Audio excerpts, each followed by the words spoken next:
بسم اللہ الرحمن الرحیم الحمدللہ رب العالمین وصلی اللہ علی محمد وآلہ الطاہرین ولعنۃ اللہ علی اعدائهم اجمعین الی قیام یوم الدین وقال اللہ تعالی وهو اصدق القائلین قل یا اہل الکتاب تعالوا الی کلمۃ سواء بیننا وبینکم۔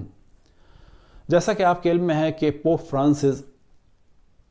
کہ جو مسیحیوں کے رومن کیتھولک فرقے کے لیڈر ہیں، وہ عراق آ رہے ہیں آیت اللہ العظمیٰ سیستانی سے ملنے کے لیے اور حضرت ابراہیم علیہ السلام کی جائے ولادت کے جو عور کے مقام پر ہے اس کی زیارت کے لیے۔ اس سے پہلے کہ اس سفر کے بارے میں جو گفتگو چل رہی ہے سیاسی اعتبار سے اور مذہبی اعتبار سے، اس کو بعد میں ڈسکس کریں گے۔ پہلے مختصر سا تعارف خود پوپ فرانسس کا کرائیں کہ یہ پوپ کے نمبر کے اعتبار سے 266 نمبر پر ہیں۔ یہ پیدا ہوئے ارجنٹینا میں 1936 میں، اور مارچ 2013 میں یہ پوپ کے عہدے پر فائز ہوئے، جب ان سے پہلے والے پوپ بینیڈکٹ 16 نے فروری 2013 میں استعفیٰ دے دیا تھا، اور وہ تھے جرمنی کے 7 سال تک وہ پوپ رہے، اور ان سے پہلے جو پوپ تھے وہ تھے پولینڈ کے پوپ جان پال II۔ اب یہاں سے ہم گفتگو کرتے ہیں کہ تمام ادیان میں جو سب سے زیادہ پیروکار ہیں دنیا میں وہ ہیں مسیحیت کے یا بالفاظ دیگر عیسائیت کے، اور عیسائیوں میں جو سب سے بڑا فرقہ ہے وہ ہے کیتھولک یا رومن کیتھولک۔ ان کے علاوہ پروٹیسٹنٹ ہیں، اور پروٹیسٹنٹ میں بھی مختلف فرقے ہیں، اور پھر اسی طرح سے جہوہ وٹنس، 7 ڈے ایڈوینٹس، اور ایک اور فرقہ ہے کہ جس کو عیسائی عام طور پر عیسائی قبول نہیں کرتے، اور وہ ہیں مورمن۔ لیکن جو سب سے بڑی تعداد ہے وہ ہے کیتھولک کی، اور یہ ہیں کیتھولک کے لیڈر۔ اور جب لیڈر بنتے ہیں تو در حقیقت ان کو ایک سینٹ کا مقام بھی ساتھ میں ملتا ہے، اور یہ ایک بلند مقام ہوتا ہے کہ جسے ہمارے ہاں ترجمے کے طور پہ کہا جا سکتا ہے ولی اللہ۔ اور پھر ان کے عمل کو اور ان کے گفتار کو الہامی عمل اور الہامی گفتار سمجھی جاتی ہے۔ یہ عقیدہ ہے رومن کیتھولک کا۔ اب کسی بھی پوپ کی یہ پہلی ملاقات ہوگی کسی ایک شیعہ مرجع سے، اور وہ بھی ان کے گھر آ کر۔ جتنی بھی ملاقاتیں عام طور پر پوپ کی ہوئی ہیں، چاہے ان کی چاہے ان سے پہلے حضرات کی، وہ مختلف جگہوں پر یا دینی مراکز میں ہوئی ہیں۔ شیعہ علماء بھی جب بھی ملے تو وہ ویٹیکن میں جا کر ملے، لیکن یہ پہلی ملاقات ہوگی جیسے کہ ہم نے توجہ دلائی کہ یہ خود آ رہے ہیں۔ اب اس ملاقات کے بارے میں 2 احتمالات ہیں کہ یہ ملاقات یا تو آیت اللہ سیستانی کے گھر میں ہوگی، یا یہ کہ خود آغا سیستانی حرم مولا امیر المؤمنین تشریف لائیں گے اور وہاں پر ملاقات ہوگی۔ اب اگر یہ ملاقات ہوئی حرم میں تو یہ منفرد ہوگی 2 اعتبار سے کہ کوئی بھی پوپ ایک شیعہ مرجع سے ملنے آئے، ایک، اور دوسرے یہ کہ حرم مولا امیر المؤمنین کی کسی بھی پوپ کی یہ پہلی زیارت ہوگی۔ اور اگر یہ ملاقات ہوئی آغا سیستانی کے گھر میں تو اس گھر کے بارے میں خود کیتھولک پریسٹ کے درمیان جو گفتگو چل رہی ہے وہ یہ کہ یہ پہلی ملاقات ہوگی کسی بھی پوپ کی کسی بھی دینی رہنما کے گھر میں، اور اس اعتبار سے بھی یہ منفرد ہوگی کہ اتنے چھوٹے گھر میں کسی سے بھی اب تک ملاقات، یا کتنے اسی چھوٹے مقام پر کہ جو جگہ کے اعتبار سے بہت چھوٹا ہو، اب تک کسی بھی پوپ کی ملاقات کسی سے شاید نہیں ہوئی۔ یہ واضح رہے کہ آیت اللہ سیستانی جس گھر میں رہتے ہیں یہ مدرسے شبر کا وقفیہ گھر ہے، اور اس کا وہ کرایہ دیتے ہیں، اور 50 میٹر اس کے کل اس کا رقبہ ہے۔ اس ملاقات کے جو نتائج نکلیں گے وہ عراق کے لیے اور تمام ادیان کے لیے فائدہ مند ہوں گے، کیونکہ ہم ہمیشہ ڈسکس کرتے ہیں کہ ادیان کے درمیان جو ٹکراؤ ہے یہ سبب بنے گا کہ تمام ادیان کے ماننے والے دہریت کی جانب اور دین سے دوری کی جانب جائیں گے، اور یہی حال ہے دیگر فرقوں کے درمیان ٹکراؤ کا۔ اور ہم ہمیشہ توجہ دلاتے ہیں کہ تمام مسلمان فرقوں کے درمیان اتحاد ہونا چاہیے، لیکن اتحاد اس بنیاد پر کہ ہم دونوں ایک دوسرے کو مسلمان سمجھیں، نہ یہ کہ ہم مسلمان سمجھیں وہ ہمیں کافر سمجھیں، نہ یہ کہ ہم سفید پرچم لہرائیں صلح کا اور محبت کا، اور وہاں سے جو ہے کلیشنکوف میں جواب آئے۔ بس تمام ادیان میں احترام، تمام ادیان کے درمیان اتحاد و احترام ہو، تمام مذاہب اسلامی کے درمیان اتحاد بھی ہونا چاہیے، لیکن ایک برابری کے مقابلے پر اور ایک دوسرے کو مسلمان سمجھتے ہوئے۔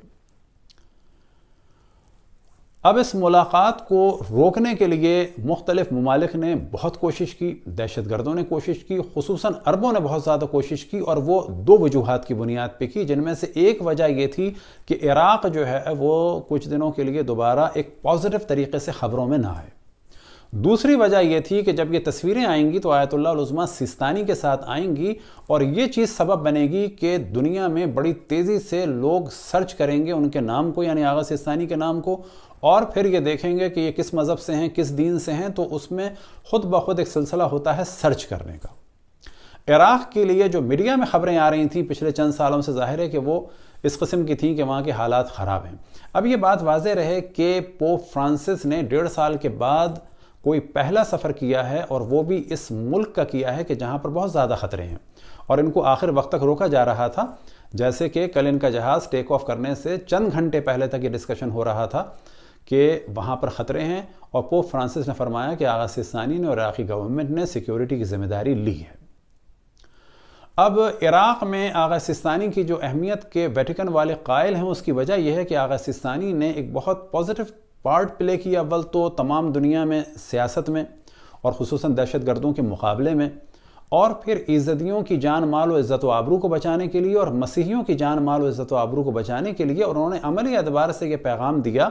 کہ ہم تمام انسانوں کو پہلے انسان سمجھتے ہیں، بعد میں نوبت آتی ہے کہ کون کس دین کا ہے۔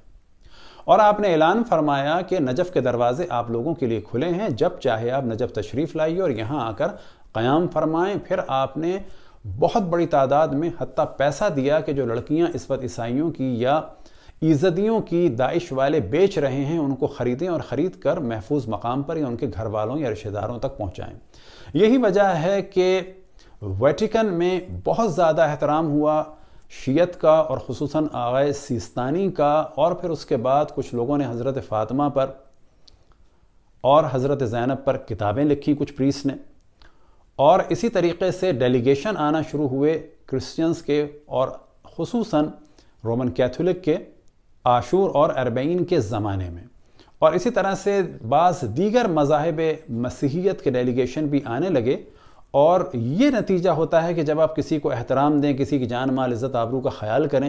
البتہ عراق میں ویسے ہی امام حسین علیہ السلام سے سب کو محبت تھی، لیکن آغا سیستانی کے اس عمل سے کہ بلا شک ہمارے تمام مراجع اعظام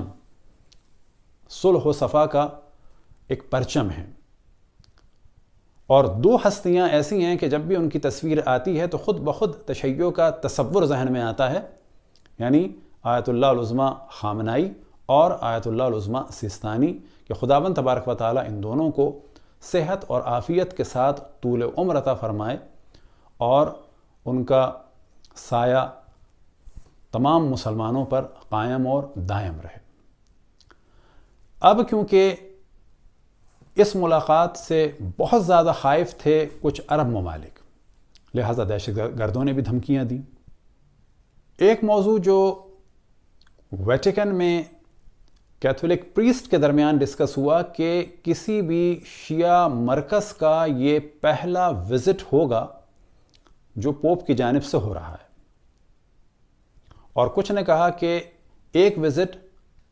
سنی مرکز کا 2019 میں، یعنی جامع الازہر کے شیخ احمد طیب سے جب ملاقات ہوئی تو انہوں نے وہاں وزٹ کیا۔ تو بعض نے کہا کہ یہ ایک طرح سے بیلنس ہوا ہے کہ پہلے ایک سنی لیڈر سے ملاقات ہوئی، اب شیعہ لیڈر سے، لیکن بعض ان کے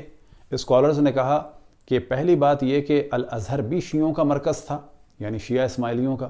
اور دوسری بات یہ کہ شیخ احمد طیب سنیوں کے لیڈر نہیں ہیں، ان کے فتوے پر